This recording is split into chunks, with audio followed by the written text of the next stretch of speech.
So very good afternoon, guys. Hope you are enjoying the session so far. I'll try to keep the same momentum and I'll try to keep it very short. In this particular session, I'll try to talk about how Yubico as an organization is trying to make internet safe, right? Or maybe I'm trying to make each and every user completely phishing resistant. So how do I do it? Let me start with a small story. So I'm on vacation, enjoying with my family, my loved ones, right, on Manali street. And suddenly, I got a message from my CEO asking for help. So of course, nowadays, everyone gets these messages, and we all know that mostly it's spam, right? Because CEO never talks maybe on the via messages to you, right? So what I thought is there must be some email from the CEO. Of course, maybe he's trying to just tell me that, okay, there is a message, but I should look at my emails, right? Just to validate. And that's where there was a message or the email in my inbox stating that there was some suspicious activity, right? I thought like, yeah, this is what I thought, right? The message was suspicious, and there was a suspicious activity. So it says that, oh, I should verify my account now. And I said, yes, why not, right? I should go ahead and verify my account. So I kind of clicked on this link, and it took me to the page Microsoft.com. But if you have noticed, the M is replaced with R and N. And of course, I'm on vacation. I'm using my mobile phone to access this. So of course, I'll not be able to recognize that, right? And it exactly mimic like Microsoft.com. I just clicked on it, and what it says that I should update my password, right? So of course, I said, yeah, that's the good idea, right? Because there was a suspicious activity, I should go ahead and update the password, right? So what I did is I entered my current password. Of course, that's the norm, and then followed by the new password. But again, due to my company's policies, it says that I'm using my older password, maybe last 3 or last 5 password, and I'm not allowed to use the password again, right? So I said, okay, maybe I might have used this password, right? So I again entered, and when we look at this particular slide, right, so this might relate to your mobile phones as well, right? You would have all these applications sitting on your mobile phone, right? The travel application, the banking application, your food delivery application, and whatnot, right? What is common? You need to register. You need to register in those applications, right? So how do you do it? Basically, you create username and passwords. Most of the time, I think 99% of the time, all this application uses username as email address, and sometimes it's phone number, right? So that is always kind of common across all these applications, right? On top of it, because we have hundreds of applications sitting on our mobile phone, it is impossible for a human to have 100 passwords, right? That's why what we do is we use common passwords across all these 100 applications, right? Maybe 4 or 5 set of password is that what we use, right? Everyone does it, even I do it as well, right? So basically, if I go back to my earlier slide, the phishing was successful, and I have not even given my current credential, but at the same time I also given 2 set of more credential, right? Current password, the password which was older as per the message, and the new password, right? So out of those 5 passwords, I've already given 3 passwords, right? And that is what is called as whale phishing, right? Because whale phishing is nothing but a targeted attack to a high network individual or a top leader, and I'm a CXO of one of the Hyderabad organization. That is how scary it is, right? And that's why, again, a survey Attacker do not hack nowadays. They just log in because they already have your credentials. Right? That's how scary it is. But now, I think gone were the days where we used to only depend upon passwords, right? We moved out of that, right? Now, we have something called as a multi-factor authentication, right? We have added all those factor on top of the single factor of password-based authentication, right? That's what we wanted to do to improve our authentication story, right? And then we have those mobile phones, for example, to be used for multi-factor authentication. Right? Maybe it's an SMS code, or maybe it's a TOTP based authentication, or it could be a push notification. That is what we are doing today as a added layer of security in terms of securing your authentication, right? That's what we are doing. But all these methods today that we leverage are also phishable, right? And I'll quickly explain how. So again, just to give you a quick analogy, maybe a user gets a phishing email. Of course, most of the time the attacker uses email phishing, right? So, of course, user going to get tricked. We have already seen that, how sophisticated the phishing attack has become. So, user is going to click that link, user goes to a fake login page, right? And user is going to supply the credential, because user is thinking that user is the one who is trying to log in, right?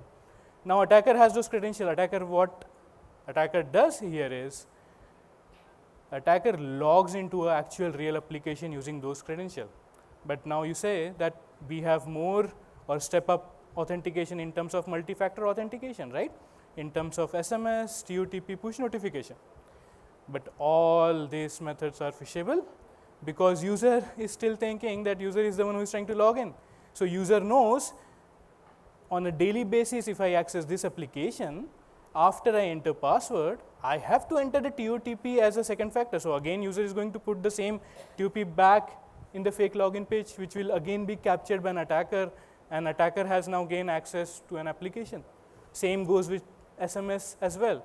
Same goes with push notification as well. User is going to approve that push notification because user is thinking that user is the one who is trying to log in, right? And that's how the attacker has become a man in the middle now, have gained access to your application and can do any fraudulent transactions. And that's the reason why the organization is founded. In 2007, we are a Swedish company. And the objective of the organization is to make internet safe. And for that, what the organization did is they created a framework called FIDO, that is Fast Identity Online. So, we kind of invented this framework, and eventually we contributed along with Google and Microsoft to kind of enhance the particular framework on which the credential works, which is completely phishing resistant credentials, right? We are already established organization, already serving like 5,000 plus customers, already sold like 40 million plus keys. You name any vertical, I don't want to comment here, but maybe if you want to learn about the references what we have, please let me know. I'll happy to help you, maybe from your industry itself, right? So, how do we do it basically, right? That was the objective, but how do we do it? So, again I'll take the same example. So, user gets a phishing email, user click on it, credential being passed to an attacker. Now, attacker use those credentials to log into the actual application. But now, because the second factor is sitting on a separate hardware altogether, that is where you could have like stopped phishing there itself, right? Because it's a separate hardware. The credential is not stored anywhere but a separate hardware. But again, you would say that, okay, my second factor is my mobile phone, right? So, how it is different, right? And that's where the framework come into the picture, right? Before that, just to quickly make you understand, so I think everyone knows that when we talk about NIST framework, there is an authentication module which talks about again different factors that we should use to make our solution multi-factor authentication solution, right? What is those?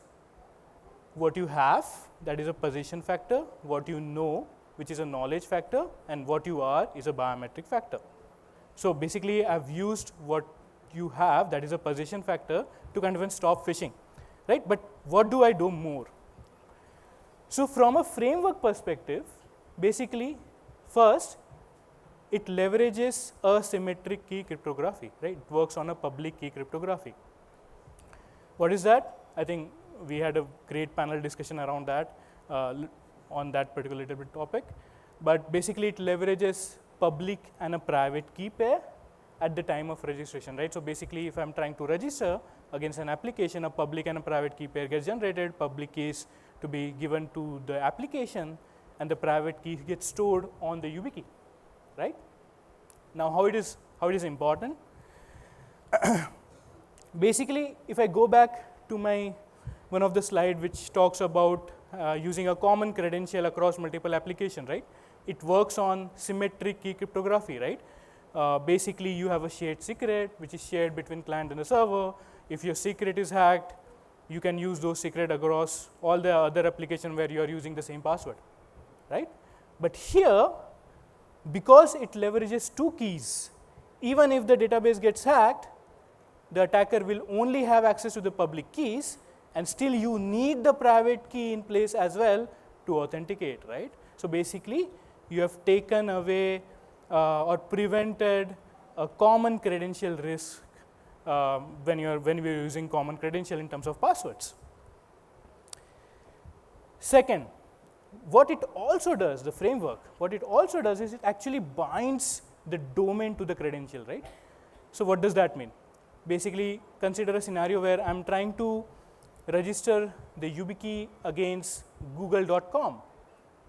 So google.com gets binded to the credential. Now, there is a phishing email comes tomorrow with g00gle.com.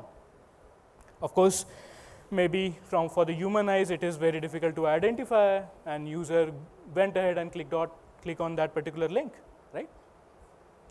But when the request comes to the YubiKey, YubiKey simply says that, okay, I don't even have a credential for g00gle.com. Only and only if you are accessing google.com, that is google.com, then only I can provide those credentials and make you authenticate into that system or authenticate into Google, right? So basically, you have kind of stopped phishing by attaching the domain to the credential. So basically, what you have done is, you have taken the responsibility from the user to understand or to find out that if the link is good or bad, and just given it to the technology to decide, right? So now user without any worry can go ahead and click whatever links he get, but he will not be able to give away the credential, give away the access, right? So that's how you kind of stop phishing. On top of it, what it also does is it requires a human presence, right?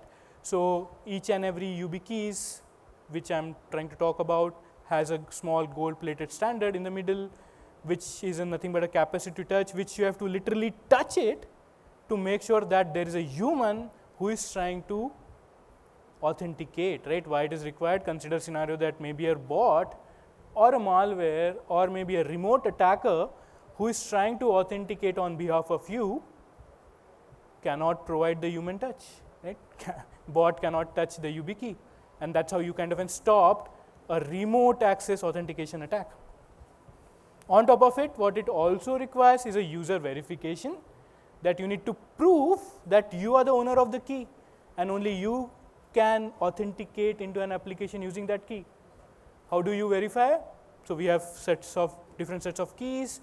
Either you can use a 6-digit PIN or maybe your biometric to verify that you are the owner, right? Again, why it is required? Consider a scenario that you lose your key and someone gets hold of that key. Now, that someone should not have access to your application, right? So how do you make sure of that? To verify or to enable a verification on the YubiKey to prove that you are the owner of the key, right? And that's how we have kind of stopped phishing. And this is where I'll stop.